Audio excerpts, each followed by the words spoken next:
Something deeply fucked about the way the world talks about mental health. Because for all the hashtags and wellness movements and therapy TikToks, people are still suffering, maybe even more than before. And deep down, most of us know why. Because no matter how many apps you download, how many journal prompts you follow, or how many damn supplements you take, you still wake up feeling like your mind is wired against you. Like you're in a constant fight with yourself just to function in a world that doesn't give a single shit whether you're okay or not. And then the kicker, they tell you that it's all in your head. That if you just meditate more, or went outside, or found the right morning routine, everything would fall into place. Bullshit.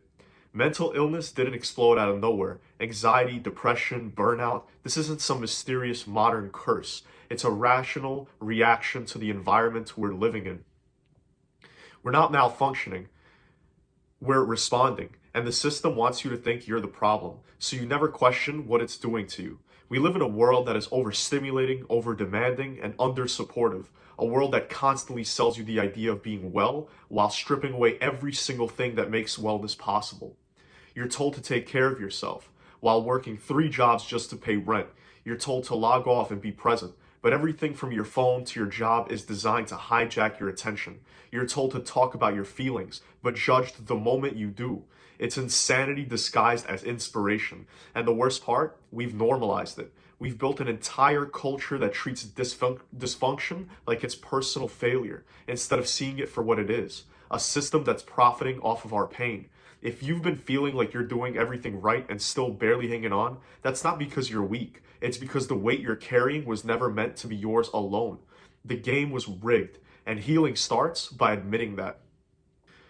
This isn't a personal development problem either. It's a survival problem. And the first step out isn't another productivity hack or breathwork session. It's seeing the fucking truth for what it is. You were never broken. You were responding to a world that's designed to break you.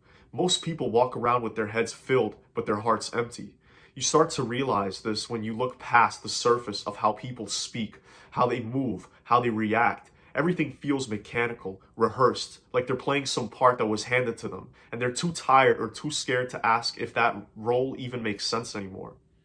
We're overstimulated, undernourished, and emotionally starving in a world that rewards noise over truth. That's why nobody listens. Not really. They hear just enough to respond, to defend, to correct, but not enough to understand. Because understanding requires slowing down, and everything in this world is designed to speed you up. Faster notifications, faster scrolling, faster opinions, and it's all bullshit. Because the faster you go, the less you feel. And the less you feel, the easier you are to control. Mental health isn't just about having positive thoughts. That's surface level Instagram therapy. Mental health is about reclaiming your fucking mind before the world hijacks it. It's about figuring out what's yours and what was implanted. What thoughts are your own and which ones are just echoes of people you've never healed. Or people who never healed. The scariest part, most people don't even know they're in pain. They've confused numbness with peace. They've normalized exhaustion. They joke about anxiety. They romanticize depression. They post about self-care while ignoring the deeper work, the inner excavation that actually leads to peace. Why? Because distraction is cheaper than healing. It costs nothing to scroll. It costs everything to sit in silence and ask yourself why you can't. Healing isn't sexy. It doesn't come with likes. It doesn't come with applause. It comes with loneliness. It comes with late nights. It comes with losing the version of yourself that once fit in with people you don't even resonate with anymore. But here's the truth they won't tell you. The moment you stop performing, the moment you stop faking your way through it, is the moment things start to get real. Painful, but real. And real is the only way you get better. The problem with healing in this world is that it requires you to stop lying. And most people don't realize how much of their life is built on lies. Not big ones, not the dramatic betrayals. I'm talking about the small daily ones, the little masks, the casual I'm fine when you're anything but, the pretending to be okay with shit that quietly eats away at you, the way you shrink in certain rooms or speak in a tone that isn't yours just to make people comfortable. You start to build a personality around what's safe, around what won't get you abandoned, around what won't make anyone uncomfortable. And before you know it, you've built a whole identity that has nothing to do with who you actually are and everything to do with survival. That's what trauma does. It doesn't just hurt you once and leave. It rewires your entire instincts.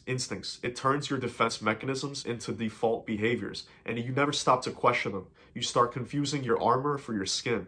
That's where most people live, in armor. They don't want you to look inward because the second they do, the story starts to crack. The relationships they've built don't make sense anymore. The jobs they convince themselves they love suddenly feel soul-sucking. The way they've been coping doesn't feel like coping anymore. It feels like avoidance. And facing that, it's terrifying. But avoidance always has a price. You don't get to outrun your emotions forever. You can't delay them, numb them, bury them, because eventually they resurface. And they don't come back quietly. They show up as anxiety, as breakdowns, as burnout, as this constant low-grade dissatisfaction with everything in your life. Like no matter what you achieve, it's never enough. Because you're not really chasing fulfillment. You're chasing relief. And relief doesn't last. Real healing isn't about becoming someone new. It's about remembering who you were before the world convinced you to be something else. And that kind of healing, that kind of work, it requires you to be honest, uncomfortable, alone at times. But it's the only way to break the pattern and stop bleeding on people who didn't cut you. Because if you don't face your pain, you pass it on. One of the hardest pills to swallow is that most of the damage wasn't your fault, but healing from it is. But healing is your responsibility. And that sounds unfair because it is. You didn't ask to be shaped by neglect or abandonment or emotional warfare disguised as parenting. You didn't sign up for a life where your nervous system is in a fight or flight over a fucking text message. But here you are and nobody's coming to rescue you. No apology is going to unfuck what happened. No amount of external validation is going to fix the fact that you still don't feel safe for being who you are. The truth is, most people never heal because they're waiting for permission. They're waiting for someone to say, yeah, it really is that bad, or you're allowed to be upset, or you didn't deserve that. But sometimes that moment never comes. And if you're waiting on it, you're wasting your damn life. So what do they do instead? They normalize their pain. They joke about their trauma. They attach their personality to it. They make being broken part of their brand because it's easier to laugh at the wound than it is to admit that it's still bleeding. They learn how to function just well enough to avoid falling apart, but never well enough to feel alive. And that's the thing that nobody tells you. Functioning isn't healing. Managing your symptoms is not the same thing as resolving the root. Taking the edge off the anxiety with a vape or a drink or casual hookups doesn't mean you've handled the cause. It just means you bought yourself a few more hours of silence before the spiral comes back. You can scroll, you can ghost, you can distract yourself with productivity or positivity, whatever flavor of bullshit the algorithm is selling that week. But if your healing isn't personal, if you're not actually doing the work inside of yourself, then you're just decorating the cage that you're stuck in. And I'm not saying that to be harsh. I'm saying that because I've done it. I've lived it.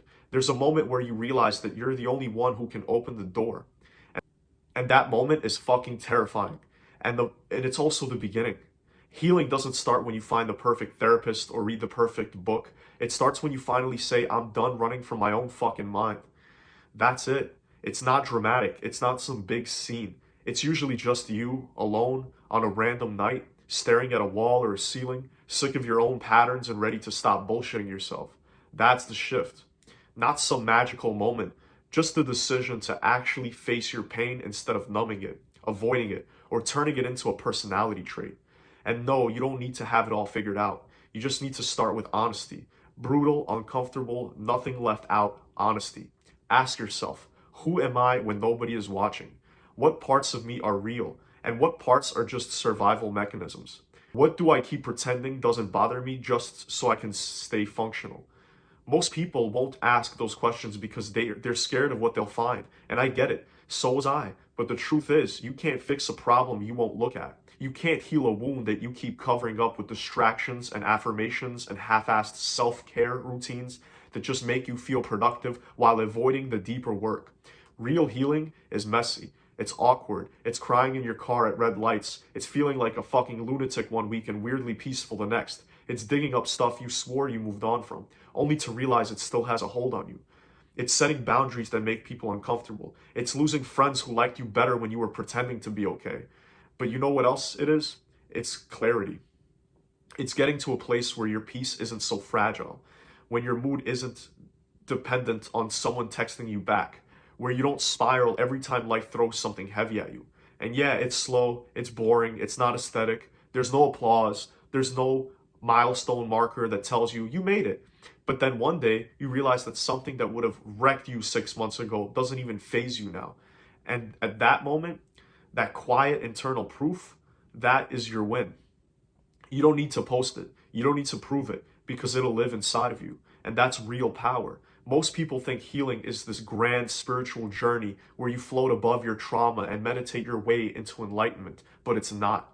It's staying calm when your brain is screaming. It's choosing not to lash out when you're triggered. It's having 100 reasons to quit and still showing up for yourself every day.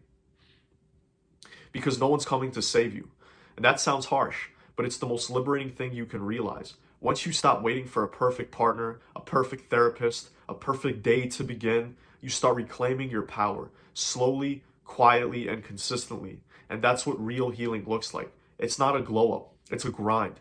A mental, emotional, spiritual grind where you stop negotiating with the parts of you that keep you small, where you stop trying to be palatable, where you stop confusing being numb with being strong. You don't have to know exactly what you're doing. You just have to decide you're not staying here. Start with 5 minutes of silence. Start with drinking more water and getting your fucking sleep in order. Start by calling yourself out when you lie to yourself. Start small, but start. And don't just do it for mental health. Do it for your soul. Because you deserve a life that doesn't feel like surviving. You deserve to look in the mirror and actually respect the person staring back at you. Not because they're perfect, but because they fought for their peace and didn't let the system or the world or their own inner demons take it from them. So if you're tired of the noise, the chaos, the fake empowerment, the empty advice, good. That means you're finally ready to come home to yourself. And that's where the real work begins.